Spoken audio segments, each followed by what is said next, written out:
Okay, Mrs. H, Psychology, Paper 3. This is a video on schizophrenia.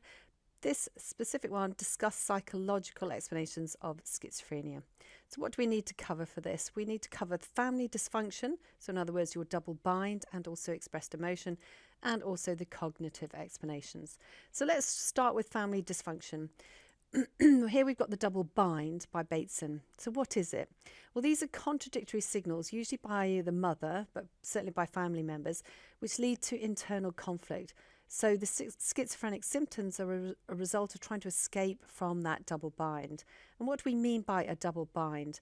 Well, it's conflict in the messages between words spoken, maybe, and body language. So, for example, between verbal and non-verbal behaviours, or where there are two conflicting verbal behaviours. So examples might be something like the messages from the mother oppose each other. So maybe mother might say something like, you're old enough to go and get your own food. But then when the child goes into the kitchen, the mum is very angry with the child specifically for being in the kitchen. Or the mother might say something like, come here and show me you love me, give me a hug. But when they do, the parent doesn't show affection back or turns away from them, sort of implying rejection. Or they might even say, you're too old to keep hugging me, kind of go away. So the child is trying to take action, but they're going to get it wrong, whatever they do, because, whatever they do is going to be wrong for one of those responses. So the result is they become very confused, and that results in disorganized thinking. And Bateson believed this was not the main cause, but it was a risk factor. So research to support it comes from Berger. Berger found that schizophrenics reported a higher recall of double bind statements by their mothers than non-schizophrenics. Okay, so going on to expressed emotion, second family dysfunction, expressed emotion. So what is that? This is by Brown. What is it? It's family members display very high levels of expressed emotion. In other words, hostility, criticism, or over concern about the schizophrenic patient. And that increases the stress levels in that patient beyond their coping mechanisms. So obviously that then triggers the schizophrenic episodes. And really this again is explaining relapse. So what support have we got? Linson's support. Linson et al. Found that a patient returning to a family with high expressed emotion is about 4 times more likely to relapse than a patient whose family is low in expressed emotion. We also have Tarrier found a strong relationship between relapse and living with a high expressed emotion relative. Brown et al. Found that relapse is more likely, so 58% versus 10%, where the family is high in expressed emotion. 58% in the high and 10% in low expressed emotion. And there are other pieces of research. So let's evaluate this theory of family dysfunction. First of all, we would say inconclusive evidence. So for example, Liam measured parental communication in families with a schizophrenic child and found no differences when they compared them with normal families. Okay, so there were no differences in family dysfunction. Second one, correlational work. So studies looking into expressed emotion are mainly correlational. And of course, we know we can't establish cause and effect or a causal link really from that sort of research. A family's way of dealing with a schizophrenic individual in that family is probably to develop abnormal forms of communication. So for example, Mischler and Waxler found significant differences in the way mothers spoke to their schizophrenic daughters compared to their non-schizophrenic daughters, showing that this may be a result of having a schizophrenic member of the family, not a cause. So Mischler and Waxler found significant differences, again, in the way that mothers spoke to their schizophrenic daughters compared to their non-schizophrenic daughters.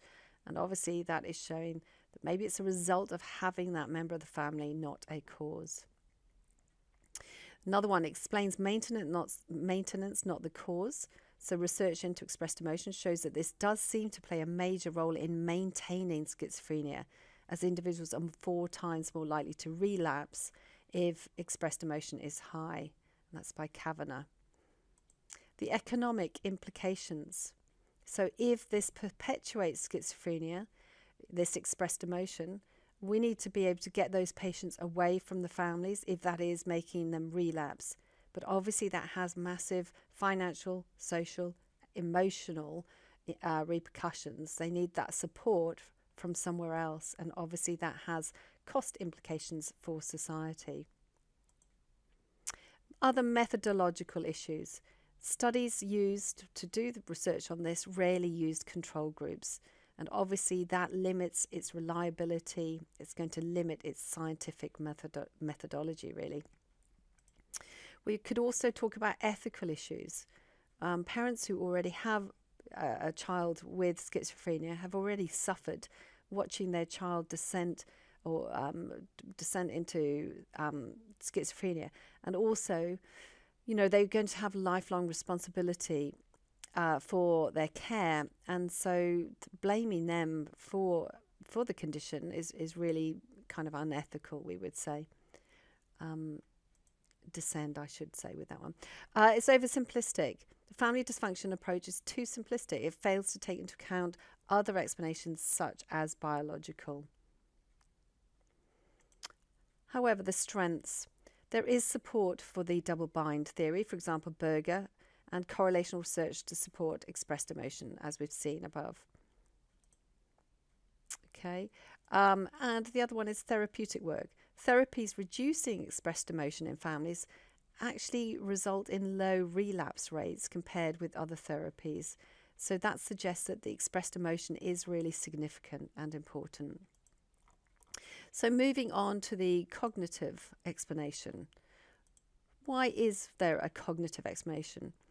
Well, compared to normal control groups, researchers found evidence of dysfunctional thought processing in people with schizophrenia. In other words, they process information differently to those without the disorder. Okay, particularly those with positive symptoms of schizophrenia, so things like delusions and hallucinations. So I'm going to explain one of these, all right, and link in with this term egocentric bias. So explaining delusions. One key characteristic of delusional thinking is the degree to which the individual has egocentric bias. And what I mean by that is the amount that they perceive themselves to be central to any event. So they jump to conclusions about external events. For example, this manifests itself in their tendency to relate irrelevant events to themselves, and they'll arrive at false conclusions.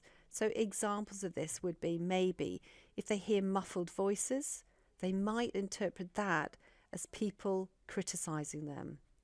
If they see flashes of light, they might interpret that as a signal from God. So this egocentric bias means that they're very focused on themselves. So anything they're witnessing, they feel it must be focused on them. It must be related to them.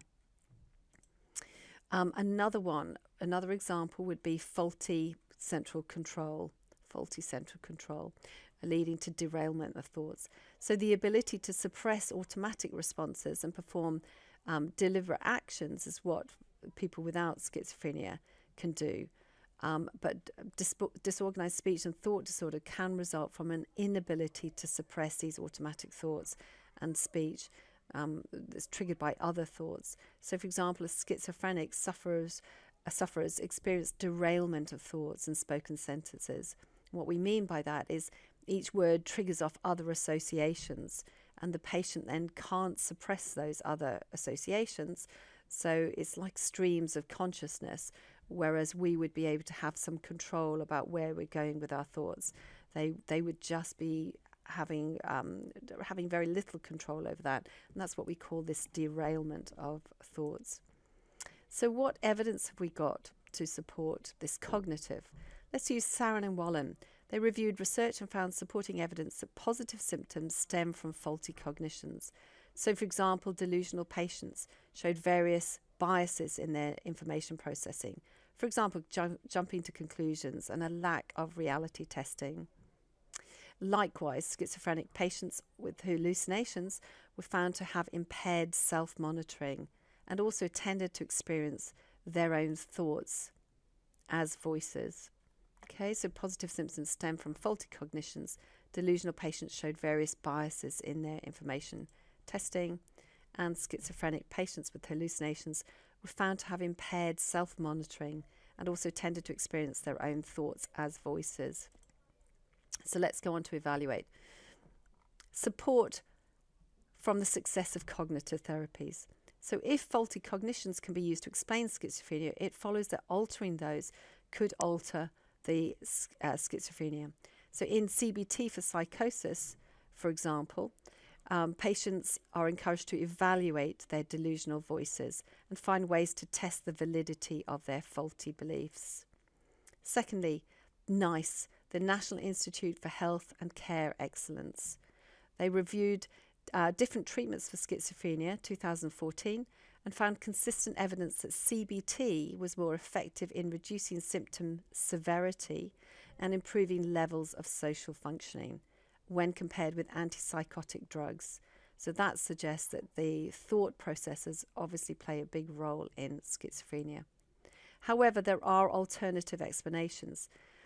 Different patients also show wide range of cognitive deficits and wide variety in cognitive symptoms between participants. So that's a little extra. But here, going on to number 2, alternative explanations. For example, the biological explanation of schizophrenia, which says that excess dopamine in the brain is linked to positive symptoms of schizophrenia. So possibly schizophrenics have abnormally high numbers of D2 receptors. So this is an alternative to these psychological explanations. The third one, isolated theories. So Howes and Murray. Each explanation of schizophrenia deals adequately just with one aspect of the disorder. So, for example, cognitive impairment with the cognitive theory. But it fails to explain or it ignores other aspects. For example, neurochemical changes, like the biological view. So Howes and Murray address this problem with what they call an integrated model of schizophrenia. And they argue that early vulnerability, early vulnerability factors like genes, birth complications, for example, combine with significant social stresses. That then sensitizes the dopamine system, which will cause it to increase the release of dopamine. Increased dopamine results in paranoia and hallucinations, and eventually the development of psychosis. So that then increases the stress experienced by the individual, leading to more dopamine release and more symptoms and so on and so forth. Okay, so their integrated model is saying that maybe we've got early vulnerability, things like genes, birth complications, and that combines with something in the environment, social stresses. So that combined will sensitize the dopamine system, releasing more dopamine. That increased dopamine increases paranoia and hallucinations, and obviously that would then lead to psychosis.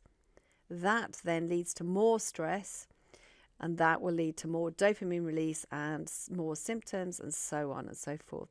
So it's an integrated model. It's a sort of interactionist model.